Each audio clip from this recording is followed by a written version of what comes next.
Hey there, CrossFit Relentless athletes. Welcome to another Be Relentless vlog. Remember, there is no in or out of gym events coming up this week. We will be reinstating Frosty Fridays. There'll be one around the 19th, and then we're going to be looking for an out of gym event. Hopefully that's going to be tubing. We're still trying to figure out if the date works well at the end of the month for Snoqualmie night tubing. So that should be fun. So look out for those items.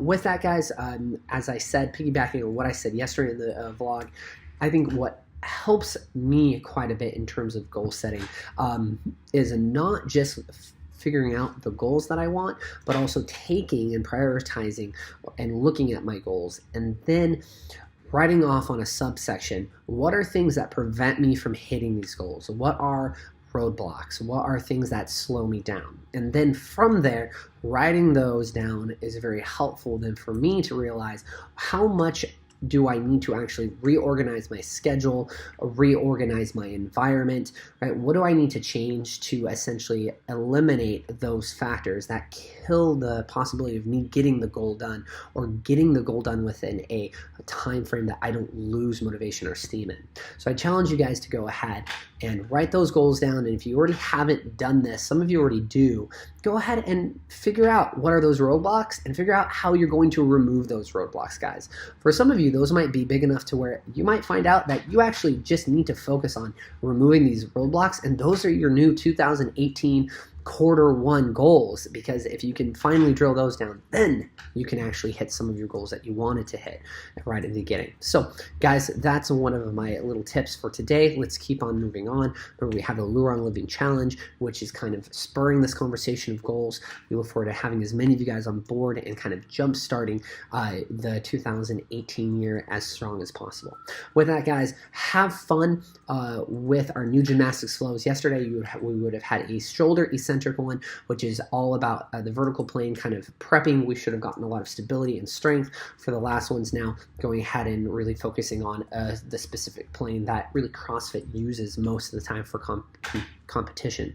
Now today is going to be the midline gymnastics flow, which is essentially going to be a bunch of groundwork that's unbroken. So you're going to do 40 flutter kicks, hollow hold, and then V-ups all unbroken, never losing tension, and making sure you're doing that underneath the gymnastics bar.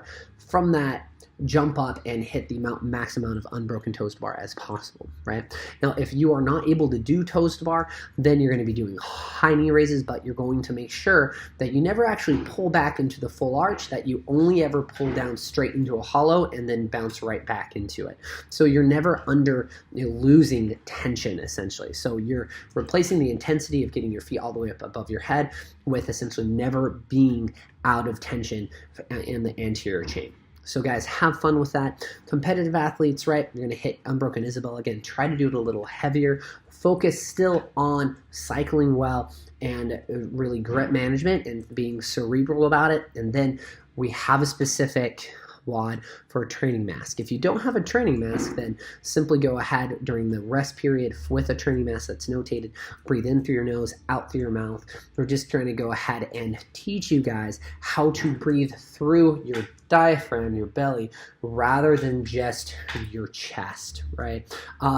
As well as there's a bunch of, you can strengthen your intercostals, but there's a bunch of different theories. Some people are naysayers of training masks. I like them for the fact that, cool, if there's any bit of, VO2 max increase of training that we get better or cardio gets better, I think if anything, it's a great mental tool to be able to get into a mental space to where our breathing just hurts really bad, like when you're redlining, and then we're being able to work through that and trying to figure out how to stay in that period and work really hard, very much like what an open workout would do, but without having to put yourself physically, right, in terms of your localized muscles, be it your shoulders or midline or legs, to also be there, right? It's relatively superficial, but it puts you in a state where you still have to work and be mentally strong and develop that skill itself, right? Be emotionally strong to handle what your sport requires, which is CrossFit, which is being willing to just make it hurt, right? Guys, with that, be relentless in everything that you do, and we'll see you on the flip side.